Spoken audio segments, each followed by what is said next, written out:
Expiación. El camino hacia la reconciliación completa con Dios. Capítulo 13. El contexto para la historia de Isaac y Abraham.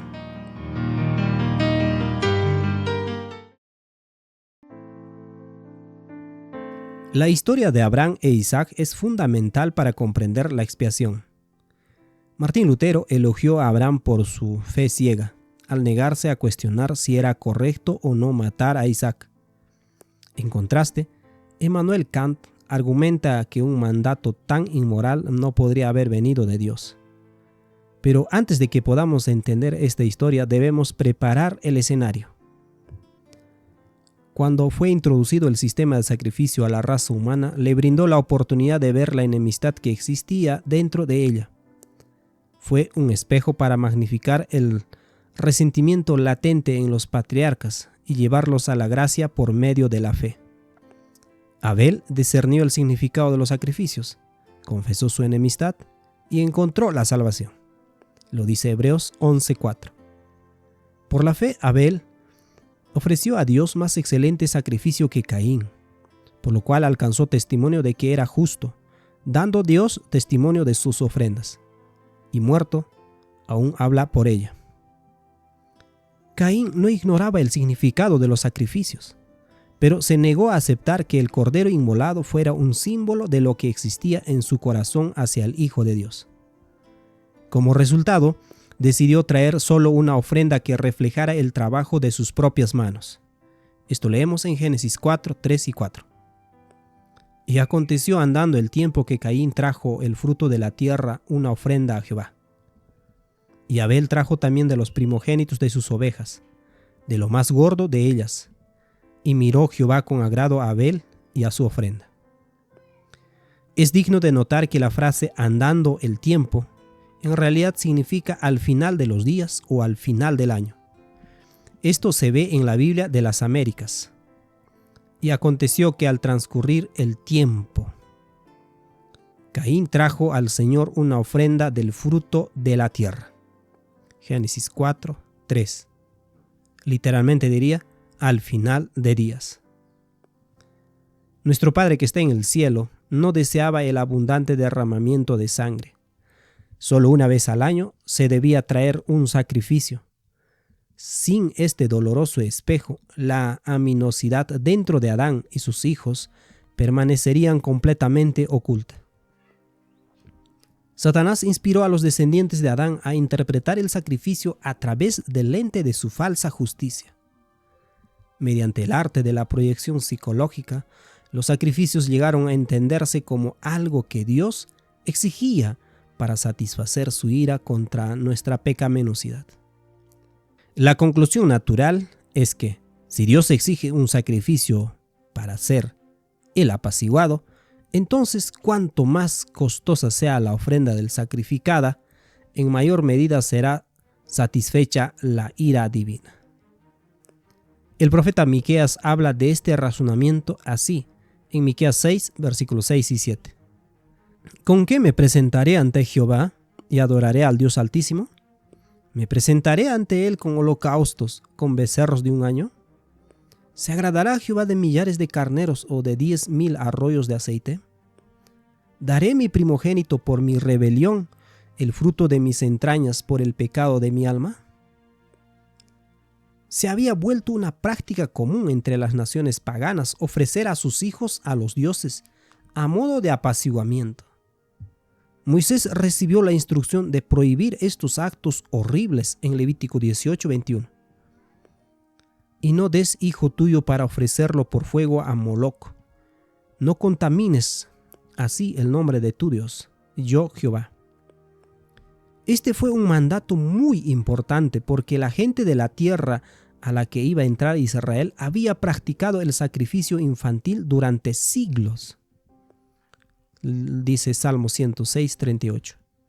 Y derramaron la sangre inocente, la sangre de sus hijos y de sus hijas, que ofrecieron en sacrificio a los ídolos de Canaán, y la tierra fue contaminada con sangre.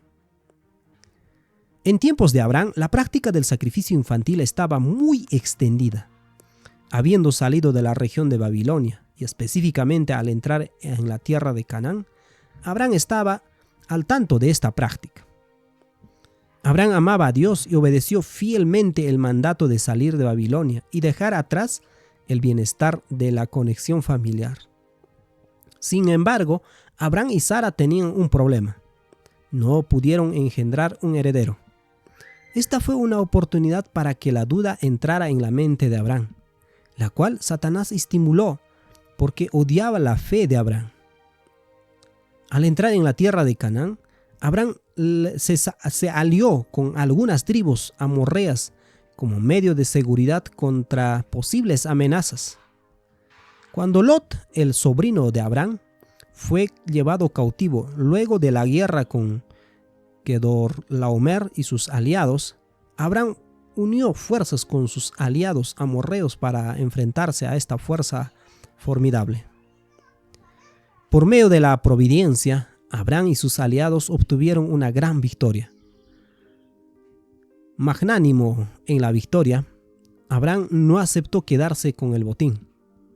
Recibió la bendición de Melquisedec porque necesitaba la seguridad del amor de Dios. El conflicto con Kedorlaomer reveló en Abraham la enemistad que antes estaba oculta. Anteriormente había sido un hombre de paz, pero este evento reveló en él un espíritu que no se había manifestado anteriormente.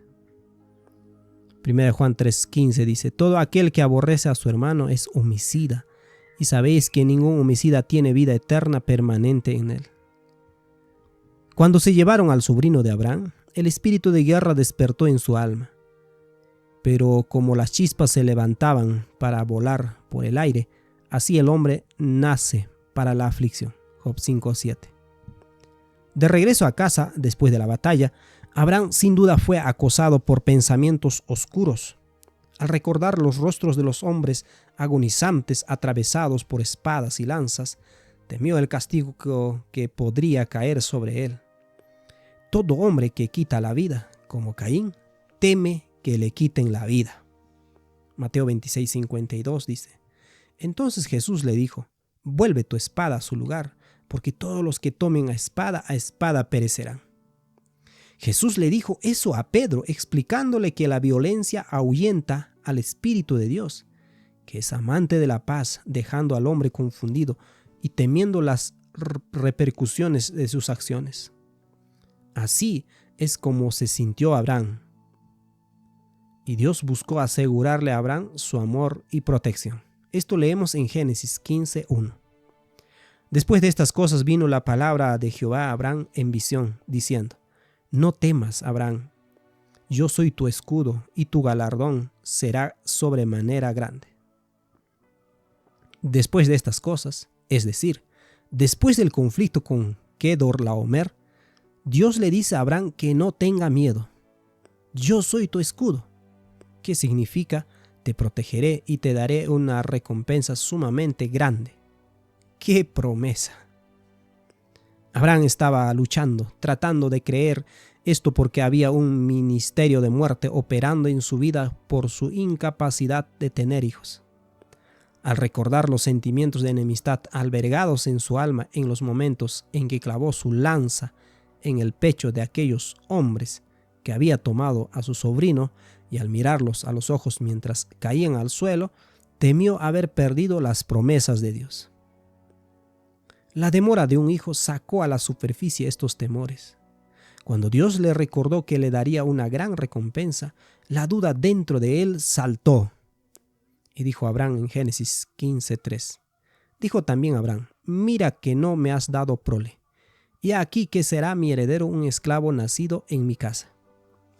Dios le había prometido previamente a Abraham descendencia y tierra. Génesis 13, versículo 14 al 16. Su linaje sería más de lo que él podría contar. Pero en Génesis 15, Abraham duda de que Dios pueda cumplir su promesa debido a sus propios fracasos anteriores. Le sugiere a Dios la solución de un hijo adoptivo. Dios rechaza esta solución de hojas de higuera y afirma nuevamente su promesa a Abraham de darle hijos de su propio cuerpo. Ocurre un momento maravilloso cuando Abraham supera sus dudas y con fe se aferra nuevamente a la promesa. Esto leemos en Génesis 15, versículos 5 al 6. Y lo llevó fuera y le dijo: mira ahora los cielos y cuenta las estrellas si las puedes contar. Y le dijo: así será tu descendencia. Y creyó a Jehová y le fue contado por justicia. Pero cuando Dios le promete a Abraham toda la tierra, Abraham tiene otras dudas. Esto leemos en Génesis 15, 7 al 8.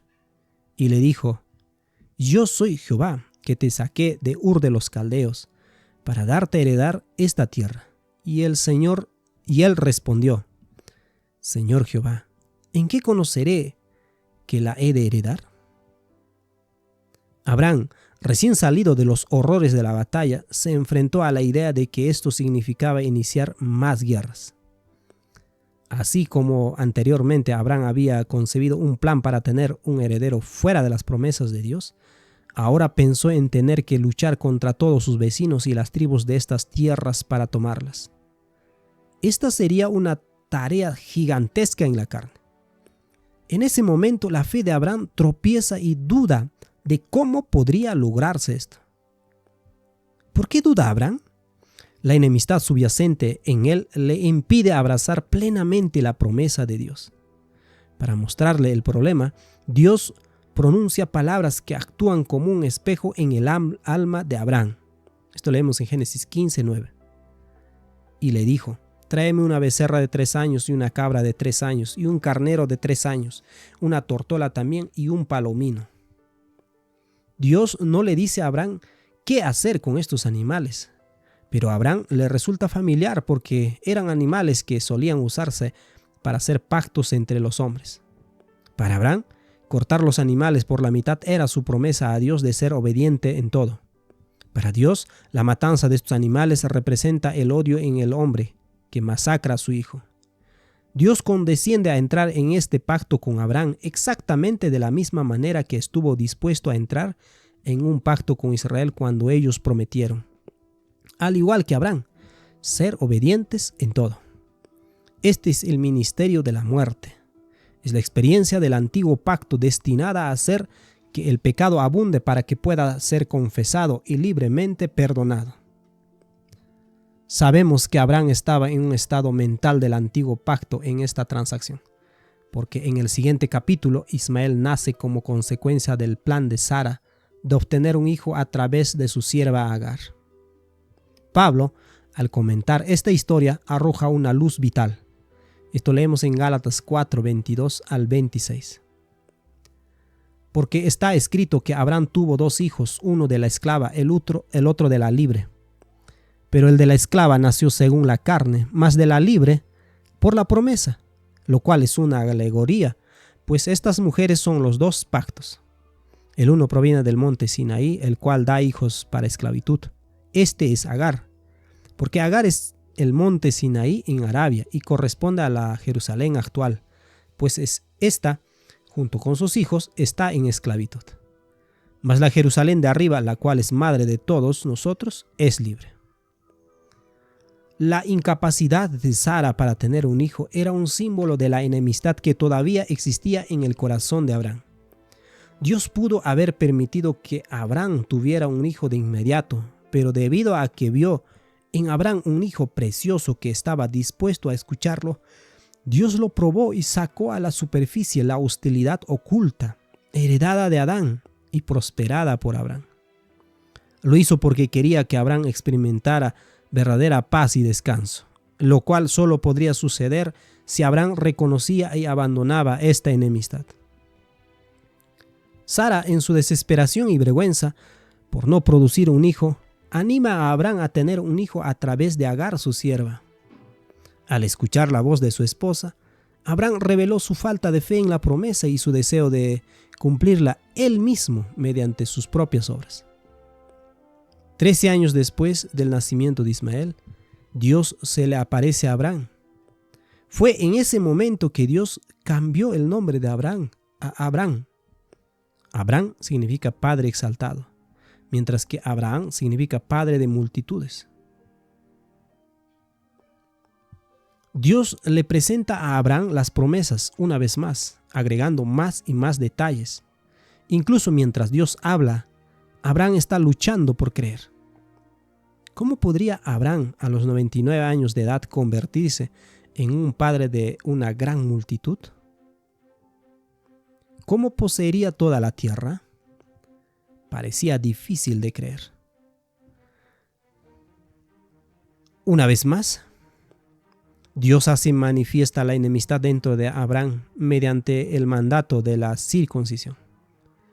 La circuncisión se originó en Egipto, según el historiador griego Heródoto. Cuando Abraham fue a Egipto, Agar se convirtió en sierva de Sara. Pudo haber sido a través de Agar que se introdujo el conocimiento de la circuncisión en su familia debido a su herencia egipcia. En Egipto, la circuncisión se realizaba en varones jóvenes entre la niñez y la edad adulta. Ismael tenía 13 años cuando Dios se apareció a Abraham, y Agar podría haber estado planeando esta cuestión con respecto a su hijo Ismael. Si bien no tenemos certeza, una cosa es segura: era una práctica pagana. No se originó con el pueblo de Dios. Cuando Dios instruye a su pueblo de acuerdo a una práctica pagana, es para formar un espejo que revele la pecaminosidad en el hombre. Debido a que Abraham no pudo creerle a Dios, se instauró una señal de sufrimiento o dolor. Dios utiliza ahora un símbolo de un rito de iniciación egipcio, de muestra de virilidad, para magnificar la incredulidad de Abraham y llevarlo al arrepentimiento. Pablo establece claramente que la circuncisión no era fundamental para la justificación por la fe. Lo dice en Romanos 4, 9 al 10. ¿Es pues esta bienaventuranza solamente para los de la circuncisión o también para los de la incircuncisión? Porque decimos que a Abraham le fue contada por la fe, por justicia. ¿Cómo pues le fue contada? ¿Estando en la circuncisión o en la incircuncisión? No en la circuncisión, sino en la incircuncisión. Así como Adán y sus hijos fueron instruidos en el sistema de sacrificios debido a la enemistad oculta en ellos, así también se les dio la circuncisión a Abraham y a su descendencia para magnificar su pecado y llevarlos al arrepentimiento. Por supuesto, en el marco del antiguo pacto, era una marca de honor y distinción para Abraham.